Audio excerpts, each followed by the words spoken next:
ETV life ఆధ్యాత్మిక channel ప్రేక్షకులకి నమస్కారం. మానస కార్యక్రమానికి స్వాగతం.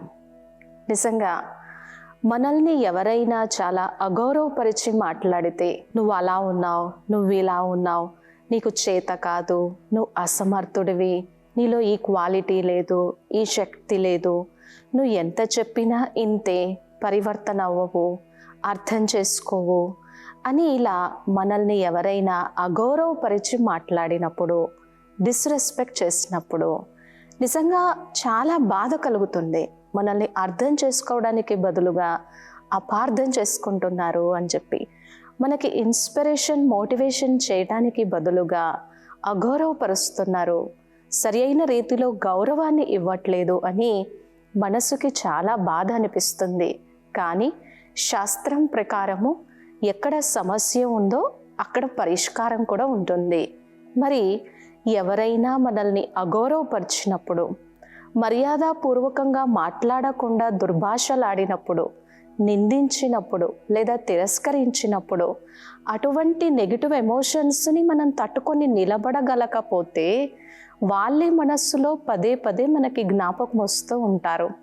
ఇక అదే negative feelings, negative emotions create అవుతూ ఉంటాయి. అది ఒక విషయస్ సైకిల్గా ఫామ్ అవుతూ ఉంటుంది. వీళ్ళకి ఏ రకంగానైనా సరే ఒక గుణపాఠం చెప్పాలి, మర్యాద అంటే నేర్పించాలి, ఇటువంటి భావాలన్నీ కూడా మనస్సులో కలుగుతాయి. మరి ఇక్కడ మనల్ని ఎవరైనా అగౌరవపరిచి మాట్లాడినా, నలుగురిలో దుర్భాషలాడినా ఏ విధంగా దాన్ని మనము తట్టుకొని ఎదుర్కొని నిలబడగలగాలి అనేది ఇప్పుడు మనము సైకాలజీ ప్రకారము కొన్ని టెక్నిక్స్ చూద్దాము. ఫస్ట్ ఎవరైనా సరే మనల్ని అగౌరవపరిచినప్పుడు ఫస్ట్ మనము మన సెల్ఫ్ వర్త్ ఏంటో, మన సెల్ఫ్ కెపాసిటీ ఏంటో, మన సెల్ఫ్ ఎస్టీమ్ ఏంటో, మన గౌరవంలో మనం ఉండాలి. జనరల్గా బాధ కలుగుతుంది, అప్సెట్ అవుతాము, మూడ్ ఆఫ్ అవుతాము.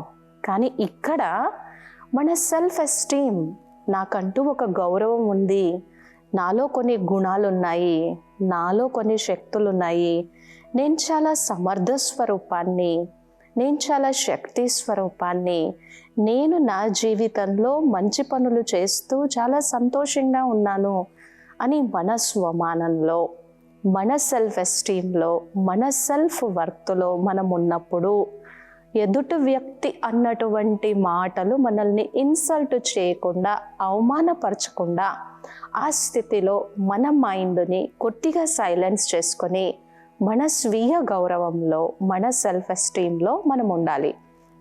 ఒకవేళ మన మైండ్ని కానీ మనం ప్రోగ్రామ్ చేయకపోతే, మన మైండ్ని కానీ ట్యూన్ చేయకపోతే, మన సెల్ఫ్ కెపాసిటీ ఏంటో, మనలో ఎంత పొటెన్షియల్ ఉందో మనం గుర్తించకపోతే ఆ సంఘటనని, ఆ సన్నివేశాన్ని ధైర్యంగా ఎదుర్కోలేక బాధపడుతూ దుఃఖిస్తూ వెళ్తామన్నమాట. ఇక వాళ్ళు ఏ మాటలైతే అన్నారో, నువ్వు అసమర్థుడివి, నువ్వు చేతగాని వారివి, నీకు ఇది రాదు, నువ్వు అది చేయలేవు, నువ్వు జీవితంలో ముందుకు వెళ్ళలేవు, ఇటువంటి మాటలన్నీ కూడా మనం పదే పదే తీసుకొని ఆలోచిస్తూ, బాధపడుతూ, దుఃఖిస్తూ ఉంటాం.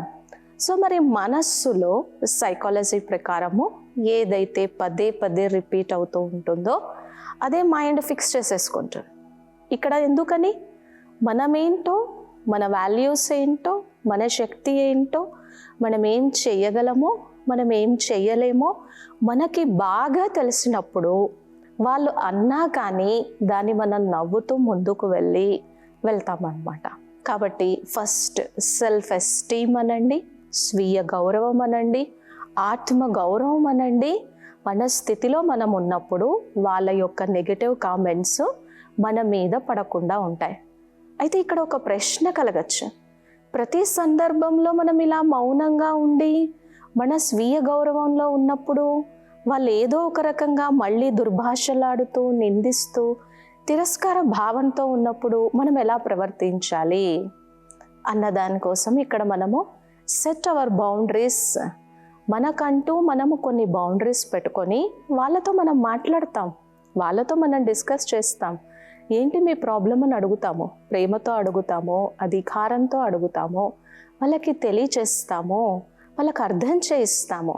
అంతేకాని పదే పదే వాళ్ళు అలా ప్రవర్తించడానికి మళ్ళీ తిరిగి అవకాశం ఇవ్వమని కాదు. ఫస్ట్ వాళ్ళ యొక్క మాటల యొక్క నిందల యొక్క ప్రభావము మన మీద పడకుండా మనం ఆ స్వీయ గౌరవంలో ఉంటూ మన బౌండరీస్ మనం సెట్ చేసుకున్నప్పుడు వాళ్ళకి మనము అర్థం చేయించవచ్చు. అయితే ఇక్కడ ఏమవుతుంది, మనం ఎప్పుడైతే మన స్వీయ గౌరవంలో, మన ఆత్మాభిమానంలో, మన సెల్ఫ్ ఎస్టీమ్లో ఉన్నప్పుడు మనం చక్కగా వాళ్ళకి ఏ విధంగా గౌరవం ఇవ్వాలి, ఏ విధంగా ప్రేమపూర్వకంగా మాట్లాడాలి, ఏ విధంగా హర్ట్ చేసి మాట్లాడకూడదు అనేటువంటిది మనం నేర్పిస్తాం. అంటే మనం ఫస్ట్ గౌరవాన్ని ఇస్తేనే కదా వాళ్ళకు అర్థమవుతుంది కదా. గౌరవాన్ని ఇవ్వడం వలన మాత్రమే మళ్ళీ తిరిగి గౌరవాన్ని పొందగలము అనేది. బ్రహ్మకుమారీస్ ఇన్స్టిట్యూషన్కి ఒకప్పుడు ఇన్ఛార్జ్గా ఉన్నటువంటి దాది ప్రకాష్ మనీజీ, రాజయోగిని దాది ప్రకాష్ మనీజీ, ఎంతోమంది తపస్వి మూర్తులు, దాదీలు ఉండేవారు. వాళ్ళు ఎప్పుడూ కూడా ఎంతో పెద్ద ఆర్గనైజేషన్, ఎంతో మందితో కలుస్తూ ఉండేవారు. ఎంత నిర్మాణ చిత్తంగా, ఎంత నిరహంకారిగా, ఎంత స్వీయ గౌరవంలో ఉంటూ వచ్చిన వాళ్ళందరినీ చక్కగా ప్రేమపూర్వకంగా మర్యాదగా మాట్లాడి వాళ్ళకి కావలసినవన్నీ కూడా సమకూర్చి ఎంతో చక్కటి పాలన చేసేవారనమాట.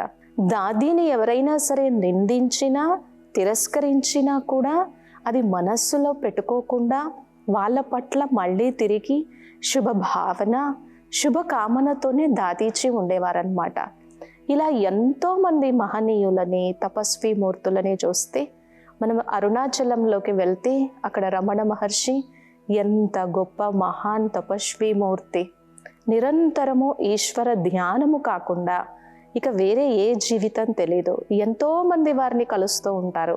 వారు కూడా ఎంత నిరహంకారిగా, గౌరవపూర్వకంగా, మర్యాదగా మాట్లాడుతూ ఎవరి యొక్క ప్రభావంలోకి రాకుండా ఎంతో నిర్మాణ చిత్తంగా, ధైర్యంగా ఉండగలిగేవారు. కాబట్టి ఈ సెల్ఫ్ ఎస్టీమ్ అనేది ఈ విధంగా అద్భుతంలా పనిచేస్తుంది. ఇక రెండవది, ఎవరైనా బాగా మనల్ని నిందించినా, దుర్భాషలాడినా వెంటనే కోపం వస్తుంది, ఆవేశంలోకి వస్తాము, అరిచేస్తాము. ఇక్కడ మనకి కావాల్సింది ఏంటంటే self love, self compassion, kindness towards self. అంటే వాళ్ళ అన్న మాటల్ని పదే పదే మనం మనస్సులోకి తీసుకోకుండా, రిపీట్ చేయకుండా, ఆ సెల్ఫ్ ఇన్ఫ్లిక్టెడ్ పెయిన్కి మనం గురి కాకుండా, మనల్ని మనం గౌరవించుకునేలాగా, మన మీద ఆ మాటల యొక్క ప్రభావము ఏది కూడా కలగకుండా ఉండేలాగా మనల్ని మనం తయారు చేసుకోవటం అన్నమాట. ఆ సెల్ఫ్ ఇన్ఫ్లిక్టెడ్ పెయిన్, మనల్ని మనం హర్ట్ చేసుకోవద్దు, మనల్ని మనం టార్చర్ చేసుకోవద్దు. ఇక్కడ మరి ఎలా తీసుకోవాలి? వాళ్ళు ఏ పరిస్థితిలో ఉన్నారో చూడాలి. ఫస్ట్ వ్యక్తిని కాకుండా ప్రవర్తనని గమనించమంటుంది శ్రీమద్ భగవద్గీత. మరి ఇక్కడ వ్యక్తి నిజంగా మంచివారే, వానిలో చాలా మంచి క్వాలిటీస్, సద్గుణాలు ఉన్నాయి. కానీ అక్కడ వారికి గౌరవం ఇవ్వడము అనేది తెలియడం లేదు. మనం మంచిగా మర్యాదపూర్వకంగా గౌరవాన్ని ఇస్తే వాళ్ళు మళ్ళీ తిరిగి చక్కటి గౌరవాన్ని మనకి ఇస్తారు అనేటువంటి శుభభావన కానీ మనం పెట్టుకుంటే, మనము ఆ సెల్ఫ్ ఇన్ఫ్లిక్టెడ్ పెయిన్ గురి కాకుండా, వాళ్ళ పట్ల కూడా ఎటువంటి నెగిటివ్ అభిప్రాయం అనేది లేకుండా వాళ్ళ ప్రవర్తనని మాత్రమే ఫోకస్ చేసి మనం గమనించవచ్చు. ఇలా వాళ్ళ ప్రవర్తన ఈ విధంగా ఉంది, వ్యక్తి స్వతహాగా మంచివారే, గౌరవనీయులే అని మనం ఆ శుభభావన, మంచి దృష్టితో చూసినప్పుడు మన నుంచి ఏ ఎనర్జీ వెళ్తుంది? చక్కటి పాజిటివ్ ఎనర్జీ వెళ్తుంది, మంచి వైబ్రేషన్ వెళ్తుంది. ఈ వైబ్రేషన్ వాళ్ళ వరకు చేరుతుంది. అది వాళ్ళల్లో చేంజ్ తీసుకొని రావడానికి చాలా అవకాశం ఉంటుంది. మరి ఇదంతా జరగాలి అనంటే మనం వెంటనే రియాక్ట్ అవ్వకుండా పాస్ బటన్. ఇప్పుడు మనం టీవీ చూస్తున్నా, ఏదైనా మంచి ప్రోగ్రామ్ చూస్తున్నా, చూసి చూసి చూసి అబ్బా కళ్ళు చాలా టైర్డ్ అయిపోయినాయి, చాలా అలసిపోయాను, ఇప్పటికీ మీడియాకు చాలా ఇదైపోయాను నేను అనుకున్నప్పుడు ఏం చేస్తాము? పాజ్ నొక్కుతాము, తర్వాత ఆపేస్తాము. లేదా మనం ఏదైనా ప్రోగ్రామ్ చూస్తున్నప్పుడు ఎవరైనా ముఖ్యమైన వాళ్ళు వచ్చారనుకోండి, ఆ ప్రోగ్రామ్ మళ్ళీ మనం కంటిన్యూషన్గా వాచ్ చేయాలనుకున్నప్పుడు పాజ్ బటన్ నొక్కుతాము. అలాగే ఇక్కడ కూడా మనము సందర్భం అది, సన్నివేశం అది, సంఘటన అది, వెంటనే మనం రియాక్ట్ అవ్వకుండా రెస్పాన్స్, పాస్ బటన్. ఎప్పుడైతే మనం పాస్ బటన్ నొక్కుతామో ఫస్ట్ ఏం జరుగుతుందంటే మన మైండ్ సైలెన్స్ అయిపోతుంది, మన మైండ్ డీటాక్సిఫై అయిపోతుంది. మన మైండ్ ఎప్పుడైతే సైలెన్స్ అవుతుందో, డీటాక్సిఫై అవుతుందో, ఎమిగ్డాలా అనేటువంటి బ్రెయిన్ పార్ట్ ఏదైతే ఉందో అది దాని యొక్క ఎమోషనల్ కంట్రోల్లోకి వస్తుంది. మన ఎమోషన్స్ మీద మనకి ఒక సెల్ఫ్ కంట్రోల్ వస్తుంది. ఈ పాజ్ అనేటువంటి బటను పరిస్థితి ఇది, ఇప్పుడు నేను ఎలా రెస్పాండ్ అవ్వాలి అని మనకి అర్థం చేయిస్తుంది. కాబట్టి ఈ పాజ్ బటన్ మనం ఎక్కువ ఆవేశంలోకి రాకుండా, కోపంలోకి రాకుండా మనల్ని ప్రొటెక్ట్ చేయడానికి ఇది ఒక ప్రొటెక్షన్ షీల్డ్గా కూడా పనిచేస్తుంది అన్నమాట. సో ఇంకా కొంతమంది మహనీయులని, మహానుభావులని చూస్తే వాళ్ళ జీవితంలో ఎంతోమంది నిందించిన వారు ఉంటారు. కానీ ఆ నిందలని పట్టుకొని కూర్చోకుండా నేనేమి చెయ్యలేను అనేటువంటి అసమర్థతకి గురి కాకుండా ముందుకు వెళ్ళి వాళ్ళ గౌరవం ఏంటో, వాళ్ళ శక్తి ఏంటో, వాళ్ళ సామర్థ్యం ఏంటో, వాళ్ళు ఏం చెయ్యగలరో, వాళ్ళు ఏం చెయ్యలేరో కూడా మనకు అర్థమవుతుంది.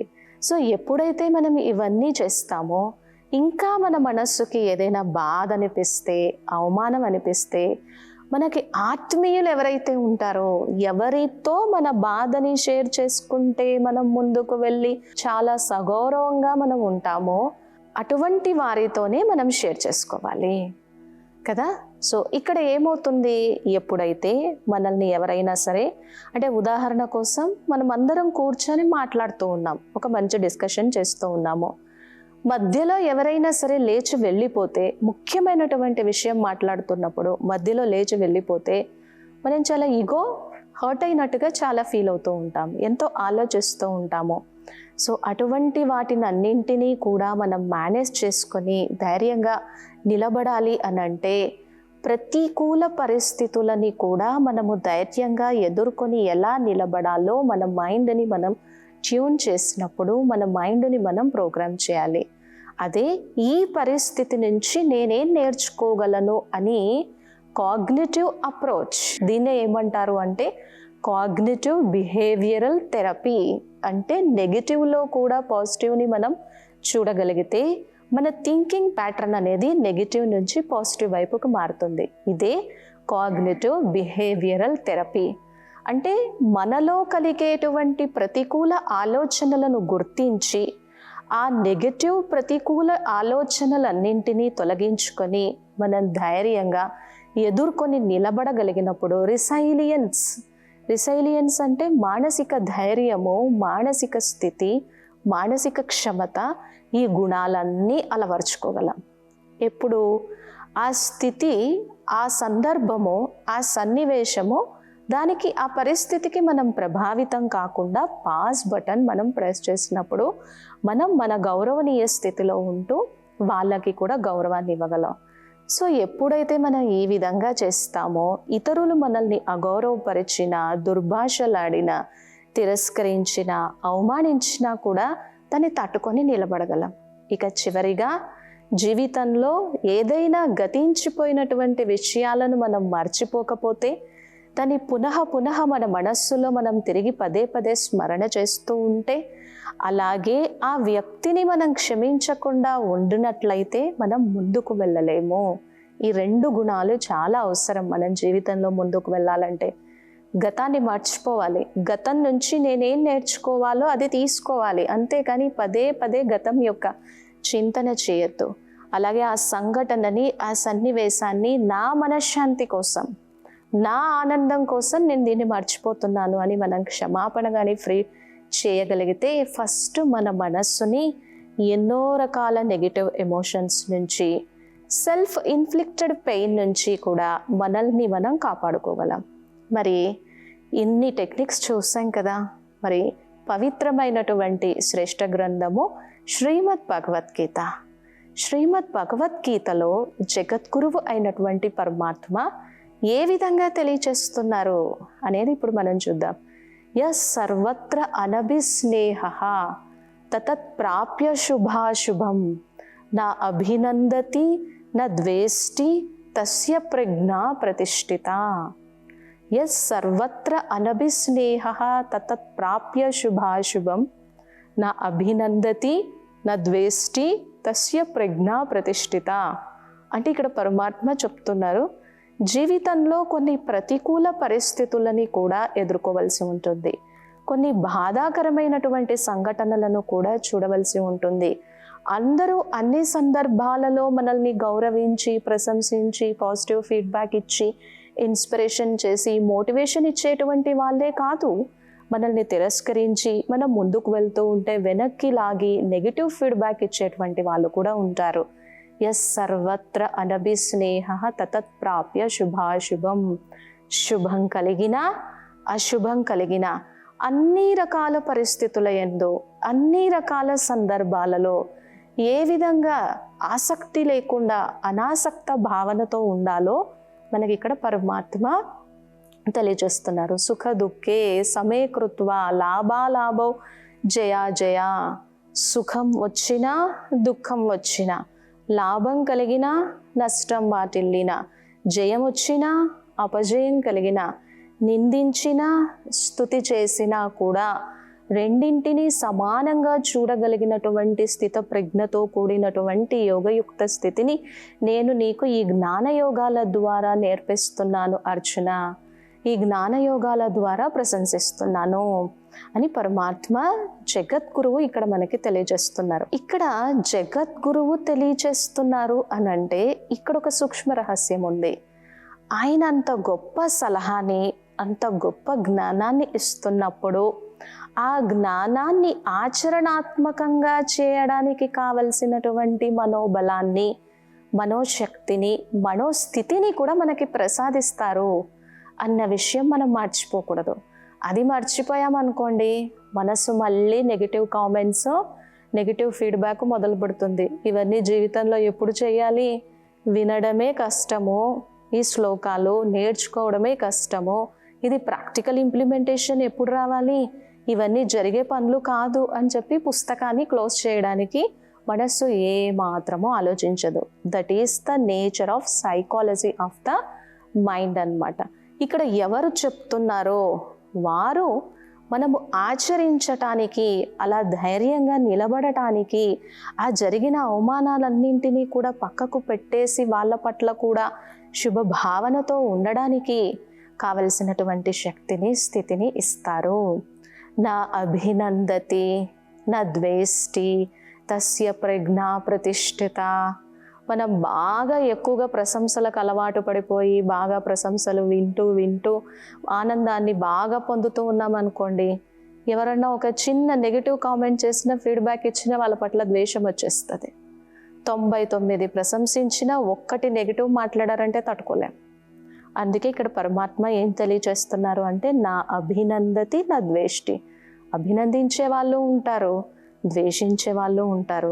ఏదైనా ఒక సందర్భం వచ్చింది, ప్రశంసిస్తున్నారు అని టూ మచ్ ఎక్స్ట్రీమ్లోకి వెళ్ళిపోయి వాళ్ళ ప్రభావంలోకి వచ్చి మళ్ళీ వాళ్ళే వ్యాలిడేషన్ ఇచ్చే వరకు కూడా వాళ్ళ కోసం వెయిట్ చేయొద్దు.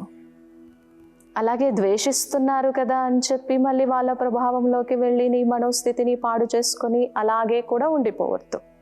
రెండు సందర్భాలలోనూ ఏ విధంగా నిన్ను గమనించుకొని ట్యాకిల్ చెయ్యాలో నేర్చుకో అని తెలియజేస్తున్నారు. తస్య ప్రజ్ఞా ప్రతిష్ఠిత. అటువంటి వారు బుద్ధిశాలి, అటువంటి వారు వివేకవాన్, అటువంటి వారు జ్ఞాని ఆత్మ. అది అయితే ఇప్పుడు మనము ఏ విధంగా ఎవరైనా మనల్ని అగౌరవపరిచినా, తిరస్కరించినా, నిందించినా మనస్సులో ఒక గాయంలాగా ఫామ్ అవుతూ ఉంటుంది. దాన్ని మర్చిపోవాలి. మన మనస్సు కదా, మన మనస్సుని మనమే హీలింగ్ చేసుకోవాలి.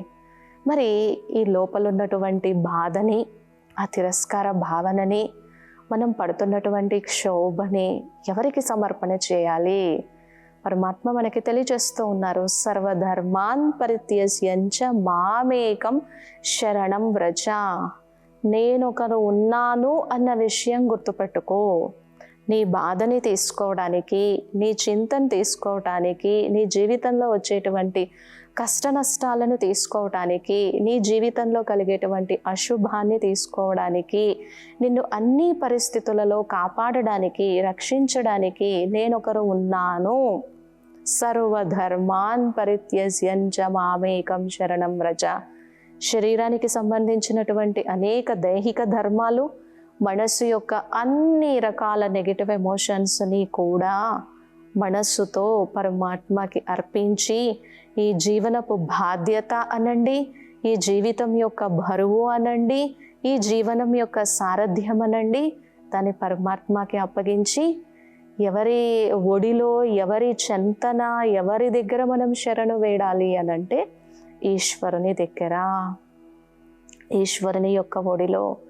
ఈశ్వరుణ్ణి మనము ఆశ్రయిస్తే, ఈశ్వరునికి మనము ఇవ్వగలిగితే ముందుకు వెళ్ళగలము, సంతోషంగా ఉండగలము. కాబట్టి ఎవరైనా మనల్ని అగౌరవపరిచినప్పుడు ఈ పద్ధతులతో మనల్ని మనం రక్షించుకోగలిగితే, మనల్ని మనం ప్రొటెక్ట్ చేసుకోగలిగితే, ఫస్ట్ మన మనస్సు ఫ్రీ అవ్వాలి కదా ఆ నెగటివ్ కామెంట్స్ నుంచి, ఆ నెగటివ్ సెల్ఫ్ ఇన్ఫ్లిక్టెడ్ పెయిన్ నుంచి మన మనస్సుని మనం ఫ్రీ చేసుకోవాలి. కాబట్టి ఈ విషయాలన్నీ మనం గుర్తుపెట్టుకున్నప్పుడు మనం ముందుకు వెళ్ళగలము. ఆ అవమానాన్ని, ఆ నిందని, ఆ తిరస్కార భావమైనటువంటి రిజెక్షన్ ఫీలింగ్ని మనం తట్టుకొని నిలబడగలం.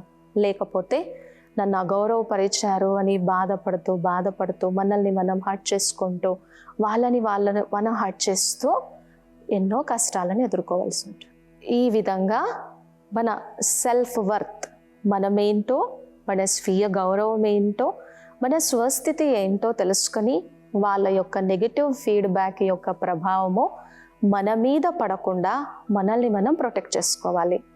మరి ఇటువంటి అవమానానికి గురి అయినప్పుడు, హర్ట్ అయినప్పుడు మనస్సులో తప్పకుండా ప్రతికూల ఆలోచనలు, దాన్ని ఏమంటారు, నెగిటివ్ ఆలోచనలు, మన మనస్సుని బాధ కలిగించేటువంటి ఆలోచనలు వస్తాయి. ఇక్కడ సైకాలజీ ఏం చెప్తుంది అంటే, ఛాలెంజ్ దోస్ నెగటివ్ పీస్లెస్ థాట్స్. అటువంటి ప్రతికూల భావనలన్నింటినీ ఎదుర్కోవడం అనేది నేర్చుకో, సమర్థతతో ఉండడం అనేది నేర్చుకో.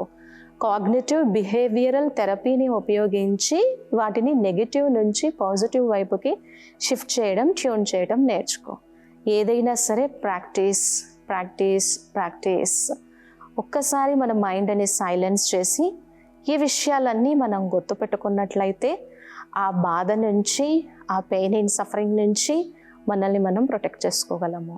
అలాగే గౌరవాన్ని ఇవ్వడం ద్వారానే గౌరవాన్ని పొందగలము. ప్రేమని ఇవ్వడం ద్వారానే ప్రేమని పొందగలము. స్నేహాన్ని ఇవ్వడం ద్వారానే స్నేహాన్ని కూడా పొందగలము. What we give we get back in return.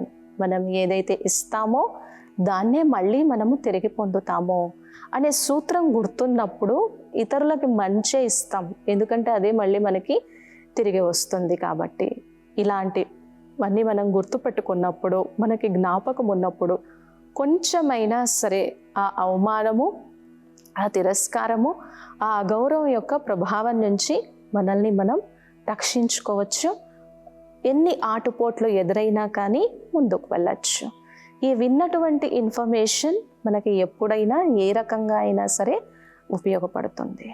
ఎవరైనా మనల్ని అగౌరవపరిచి దుర్భాషలాడి తిరస్కరించినప్పుడు దాన్ని తట్టుకొని ఏ విధంగా నిలబడగలగాలి అనేది ఇప్పుడు సైకలాజికల్ టెక్నిక్స్తో మనం చూసాము.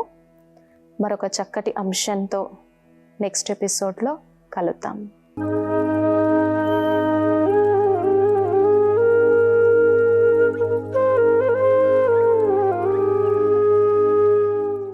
ఈ కార్యక్రమాన్ని తిరిగి చూడాలనుకుంటే www.youtube.com/@ETV Life Spiritual లో చూడవచ్చు.